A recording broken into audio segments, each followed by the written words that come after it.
Hello बच्चों, आज हम कार्बनिक यौगिकों के आईयूपीएसी नामकरण को सीख रहे हैं। तो इस टॉपिक में से जो सबसे पहला क्वेश्चन आपके लिए बनता है वो इसकी फुल फॉर्म से रिलेटेड है। तो इसे आप ध्यान से याद कर लीजिए, international union of pure and applied chemistry. चलिए आइए नामकरण को सीखते हैं। देखिए, आपको इस तरीके से यौगिक दिए जाएंगे जिनका आपको नाम लिखना होगा। CH4 CH2 double bond CH2, CH3 single bond CH double bond CH2। इस तरीके से आपको यौगिक दिए जाएंगे। जाहिर सी बात है, देखिए कार्बनिक यौगिकों की बात हो रही है तो कार्बन तो इनमें 100% होगा। आपको ये कार्बन काउंट करना है, मतलब जो यौगिक आपको दिया गया है उस यौगिक में आपको कार्बन कितने हैं ये देखना है।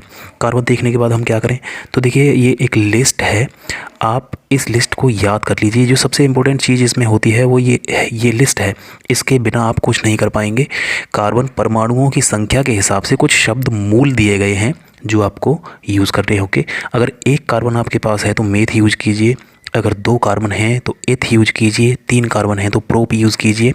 इस तरीके से 10 तक आप याद कर लीजिए। 10 से ज़्यादा देखने के लिए आपको ये नहीं मिलेंगे। जैसे हम अगर इसी में बात करते हैं तो देखिए, पहले वाले के लिए हमें मेथ यूज़ करना होगा, दूसरे वाले के लिए हमें एथ यूज़ करना होगा, तीसरे वाले के लिए हमें प्रोप यूज़ करना होगा। तो ये हमारा पहला काम हो जाता है, सबसे इम्पोर्टेंट काम हमारा यही है। इसके बाद हम क्या करें, तो देखिए इसके बाद में आप देखिए कि क्या आपकी जो चेन है उसमें सिंगल बॉन्ड है या डबल बॉन्ड है या ट्रिपल बॉन्ड है। आप बॉन्ड देखिए। दूसरी चीज़, इन 3 में से आपको कोई ना कोई एक बॉन्ड मिल जाएगा, या तो सिंगल बॉन्ड या डबल बॉन्ड या ट्रिपल बॉन्ड। तो इनके लिए भी एक छोटी सी लिस्ट है जिसमें कुछ सफिक्स दिए गए हैं। सिंगल बॉन्ड के लिए एन, डबल बॉन्ड के लिए इन और ट्रिपल बॉन्ड के लिए आइन। ये सफिक्स हैं, इनको आप याद कर लीजिए। तो ये 2 चीज़ हैं सबसे ज़्यादा जो ज़रूरी हैं, आप केवल इनको याद कर लीजिए और आईयूपीएसी नाम हम बना पाएंगे। तो चलिए एक एग्जाम्पल से हम समझते हैं, जो कुछ अभी तक हमने समझा है उसे क्लियर करते हैं। ये हमारे पास यौगिक दिए गए हैं जिनका हमको आईयूपीएसी नाम लिखना है। तो देखिए, पहला है CH3 सिंगल बॉन्ड CH3। सबसे पहला काम, कार्बन काउंट कीजिए। 1 2 2 कार्बन है। 2 कार्बन के लिए हमें लिस्ट में क्या दिया गया है, एथ दिया गया है। तो हम यहाँ पे एथ वर्ड लिखेंगे, पहला वर्ड हमें मिल गया है।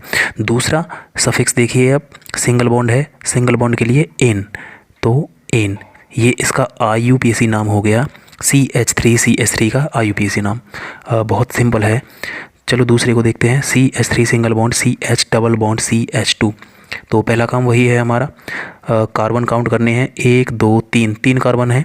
तो 3 कार्बन के लिए हमें जो शब्द मूल दिया गया है, प्रोप दिया गया है। प्रोप लिख लीजिए, पहला वर्ड हमें प्रोप मिल गया। अब देखिए बॉन्ड कैसा है, सिंगल बॉन्ड भी है, डबल बॉन्ड भी है। हमें यहाँ केवल डबल बॉन्ड देखना है। अच्छा, इस बात को ध्यान दीजिए कि डबल बॉन्ड कहीं पर भी हो पूरी चेन में, आपको इससे कोई लेना देना नहीं है। केवल डबल बॉन्ड देखिए, ये हमारे लिए मायने रखता है। तो डबल बॉन्ड के लिए सफिक्स बताया गया है इन, लास्ट में लगाएंगे हम इन, और इसका आईयूपीएसी नाम हो जाएगा यौगिक का प्रोपीन। तो काफ़ी सिंपल है, आपको कोई भी तनाव लेने की ज़रूरत नहीं है इसके लिए।